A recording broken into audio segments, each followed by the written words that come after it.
What's up, everybody? Kier Gomes here, and welcome to Way Back Wednesday, episode 20. Also, by the way, happy October for all of you Halloween fanatics out there. I was debating on doing a review of like a Halloween-style deck, but the only one that I really want to review is the Fear deck by Alex Pandrea, and that deck's not quite old enough to qualify for Way Back Wednesday. So I'm bringing you another deck review that has been on my list for quite some time, and that is the Makers Playing Cards by Dan and Dave.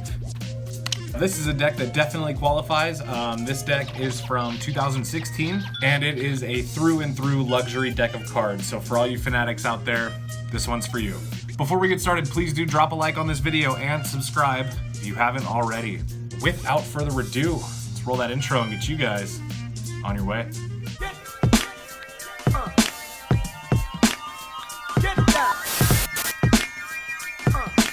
Alright, so these are the Makers Playing Cards by Dan and Dave.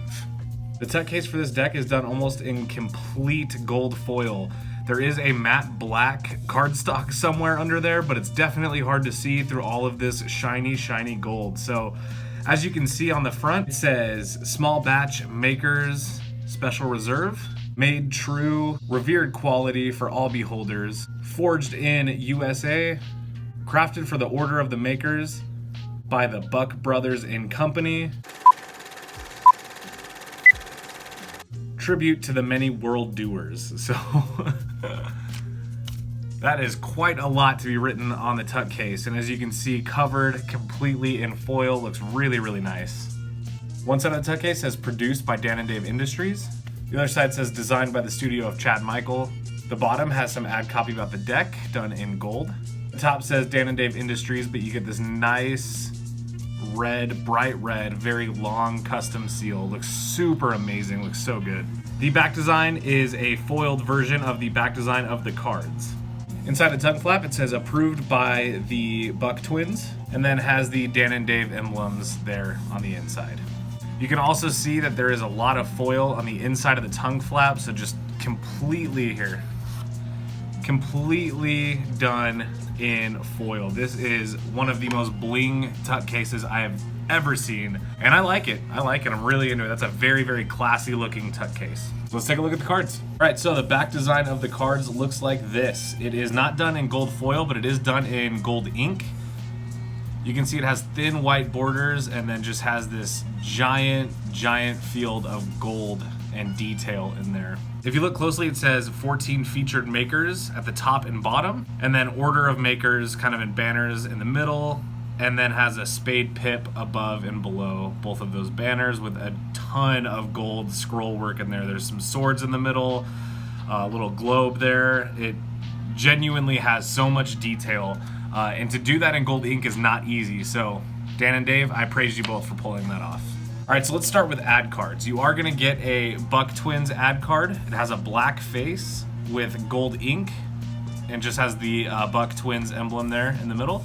You are also gonna get a Art of Play ad card. If you didn't know this, Dan and Dave Buck own Art of Play. That's their company. That's why you're getting that ad card. Let's talk about the Jokers.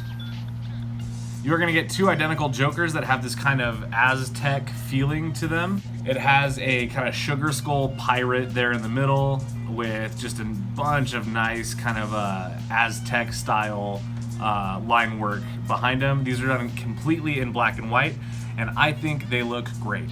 These actually are two of my favorite Dan and Dave Jokers, like, ever. Your Ace of Spades looks like this. It is an enlarged spade pip, but it actually is someone's face, a caricature of a man, and his shoulders are making the stem and base of the spade pip. So that's really, really interesting. I think it looks really nice, again, with kind of that Aztec scroll work or line work inside the spade pip. Looks really good. I like my Ace of Spades to be big. I like it to take up a good portion of the card, and in this case it definitely does that, and it looks great. As you can see, your cards are completely custom. The indices and colors have been customized, as well as the pips and pip placement, so we got a lot to get through. All right, as you can see, your spades are custom. You can see the line work there to really, really bring that out. It looks really good, and you can also see that the pip placement is different. So whereas on a regular 3 of diamonds, or 3 of spades, I mean, it would be 1, 2, 3, it goes horizontally instead, which I think looks cool. So this is what the spades look like. Really nice. Very clean. Maybe not a deck that you would use for Magic, but definitely for poker night if you're playing a gentleman's game, or just a really nice decoration to have on your coffee table. This is what the Jack of Spades looks like, completely custom. I'm not crazy about custom court cards. I think it would have looked cooler if maybe they were standard but had gold ink and maybe navy blue and red. But that's just me. Queen of Spades, King of Spades. I don't know if I like that there's no color on them. That kind of feels like a missed opportunity to me, but.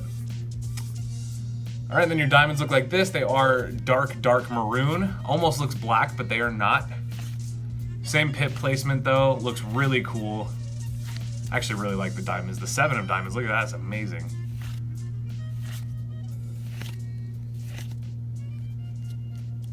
And the quartz for the diamonds look like this. I like this a little bit more. They're done in all red, but again, I just think some gold ink. I mean, obviously there was no hesitation on gold ink here. They weren't sparing any, so it would have been cool to see some of that come back in the faces of the cards. But again, that's just personal opinion. That's what the clubs look like. I really like that. They kind of have like this Celtic vibe to them. I think it looks really cool.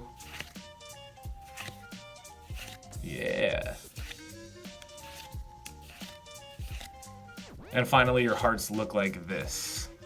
Really nice. I like the Queen of Hearts a lot, actually. That looks cool.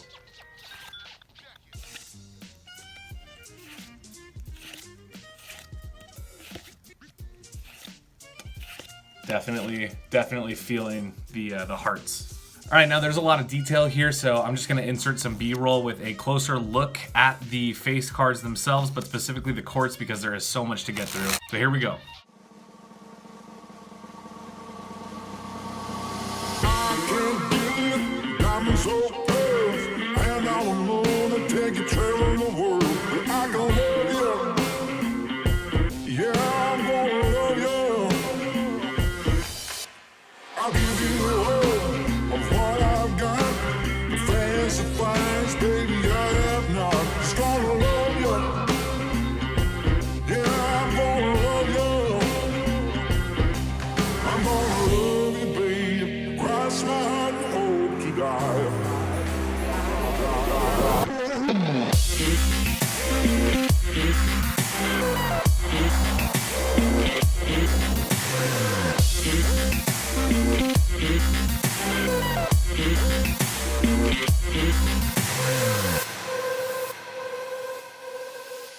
All right, so now that you've seen that, We've pretty much covered the overall aesthetic of this deck, so let's switch angles and talk about how it handles. So this deck is printed by the United States Playing Card Company on, I want to say this is crushed premium stock, or at the time that this deck was made, it would be like crushed B stock, because it does feel a little bit thicker than a traditional bicycle deck, but a little bit thinner than a casino deck, so it's got to be somewhere in the middle. But the cards do feel really good, as all USPCC cards do. These ones came out of the box feeling a little bit stiff. They did take a few springs and just some overall working in to really get to that sweet spot, but after you've broken in this deck, you can see it springs very easily. I'm not having any issues there. You can do things like under pressure. Looks really nice, especially with those custom indices. I actually just opened this deck for the review, so I have not, I haven't done much with it. I did have a couple of these decks in the past though, so I am familiar with them. Just give it a few shuffles, kind of break it in. I don't like when my cards feel too slippery, like when they're brand new. It's very satisfying, but also it's very difficult to film any content when you have a brand new deck of cards that are super slippery. At least for me, I don't know if you guys have that problem, but I definitely do. Oh yeah, way better, way better. Okay. Let's see how the cards faro. They definitely faro easiest from top to bottom. Look at how shiny that gold, look at this. Ooh. Yes, I like that. Cards look really good in a fan. Not extremely interesting, but they look good. It's just a lot of gold, as you can see. Just gold foil coming through, which I think looks nice. It looks really good, very classy. Same thing if you fan it for the indices, it just looks really nice.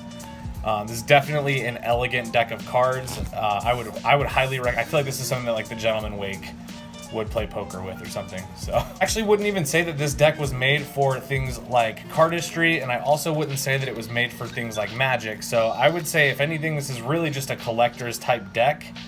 You could use it for Magic, you could use it for cardistry, you could use it for things like poker, but I would say at the price point, this deck is a little bit more expensive. The special reserve, so this one I believe is usually like 18 bucks or something like that. And the cards feel amazing, but I'm not really convinced that this is a deck made for things like cardistry. Snappiness check. Woo! I hope the camera got that, because that was insane. The cards are super snappy. Part of that is due to the thickness of the cards, or the stiffness even. They feel very snappy, so they kind of just shoot off of your hand.